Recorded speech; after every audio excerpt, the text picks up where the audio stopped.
Most people inside and outside of Hollywood know that something is wrong. Superhero movies were sure things for more than 10 years, but they aren't looking so sure anymore. This is a reckoning for studios.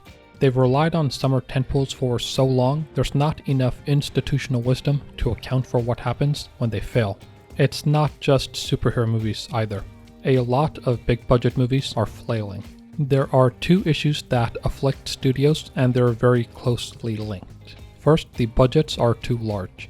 Second, there's no ramp up to working with larger budgets. That is, there are no mid-budget movies. We'll take them in turn before looking at how John Wick, and movies like it, are the answer to Hollywood's woes. Everyone knows the budgets are bloated. Hollywood regularly crosses the $300 and $400 million budget threshold. It wasn't long ago that Parts of the Caribbean at World's End made headlines for its $300 million budget, back in 2007. Since 2017, there have been 9 such movies. Disney is the poster child for expensive films. The Force Awakens and The Rise of Skywalker both cost more than $400 million to make, but at least they made money. Indiana Jones and the Dial of Destiny cost $300 million to make, and it flopped. But it's actually worse than you think. Marketing can sometimes cost as much as the budget, and there are other costs such as theatrical cut to consider. A good rule of thumb is that a movie needs to make 2.5 times its budget to break even. So, a $400 million movie needs to make at least $1 billion in theaters in order for the studio to make any profit. That is a huge barrier. So why do they make such expensive movies in the first place? Studios would rather have a $450 million movie make $2 billion at the box office, be a merchandising powerhouse, and bring people into theme parks, as opposed to a $40 million movie make $400 million, not sell merch, and have no tie-ins. Yes, the cheaper movie 10x'd its budget, but the spread between them is more than $1 billion. And $1 billion is a lot of money. But what happens when the bottom falls out? When the budgets creep up, but the box office receipts decline. That's what Hollywood is grappling with right now. The second issue is related and less talked about. Some, like Ridley Scott, have noted it. It's the lack of a ramp-up and the lack of mid-budget films. Directors go from doing a $20 million movie to a $200 million movie. There's nothing in between. That's a problem, and it's directly a result of the massive budgets. Ramping up is important for 2 reasons. 1, it minimizes the risk of throwing an unproven director into the deep end with not enough experience and too much money. 2, it provides more opportunities. It means more movies being made at smaller budgets, which provides more opportunities for the people working in the industry, more franchises for studios to develop, and more choices for us, the consumer. One issue feeds the other. Money is not infinite, and budgets are a zero-sum game. More big-budget movies means fewer small and mid-budget movies, at least at individual studios.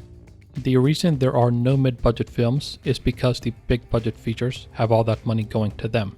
But this is not an intractable problem.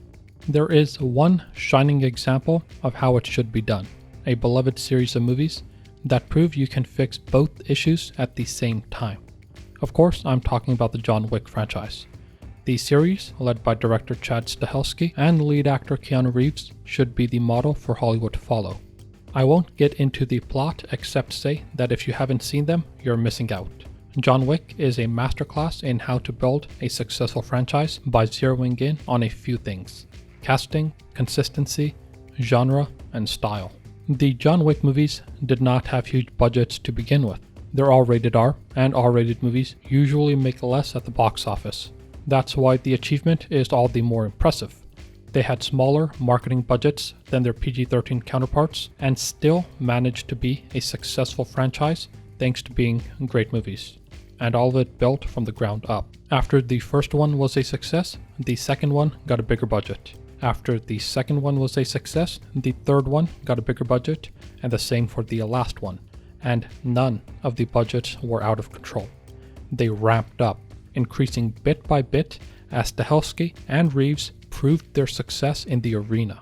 John Wick 4 was the only movie in the series to have a $100 million budget, and that was after almost 10 years.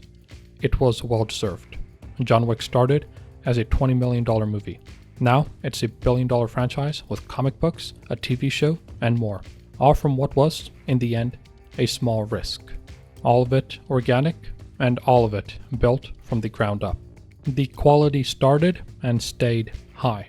Unlike the Marvel movies, John Wick has remained consistent over the last 10 years. Partly, it's because they kept the same team. Chad Stahelski directed all of them, Keanu Reeves starred in all of them, Derek Kolstad wrote the first 3, and so on. By keeping the same teams, you can create a consistent, coherent narrative throughout all of the films. The writing, direction, acting, style, music, and more were not all over the place. In fact, if you watch all of the movies one after the other, you could think of them as a 4-episode miniseries.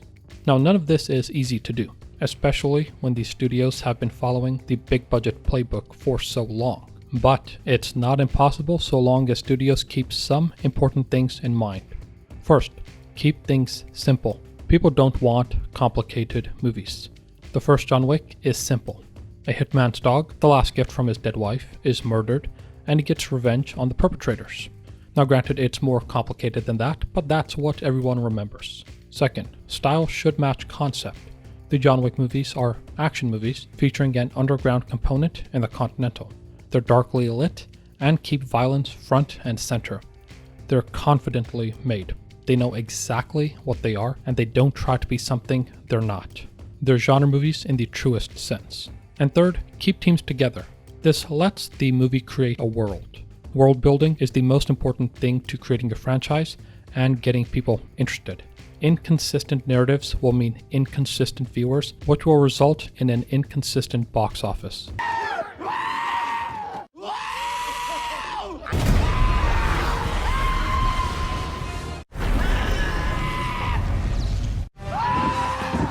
Now, I like big budget movies, but John Wick is my favorite and I would argue the best franchise of the last 10 years. You get the sense that the cast and crew cared deeply about what they were making and were given the opportunity to grow with subsequent movies. It's a good case study in how film producers and filmmakers can work together to create a masterpiece. We need more movies like John Wick and its sequels, and I think we can get them. People in the industry certainly have plenty of ideas that can be made on a small budget. They just need that budget and a bit of trust. There's no reason we have to be satisfied with middling movies when Chad Stahelski and Keanu Reeves have proven that it's totally possible to make great movies cheaply and build on that over time. And that's the takeaway here. Small budgets, more creativity, and enough runway to let people prove themselves. If Hollywood can do that, they can save the industry.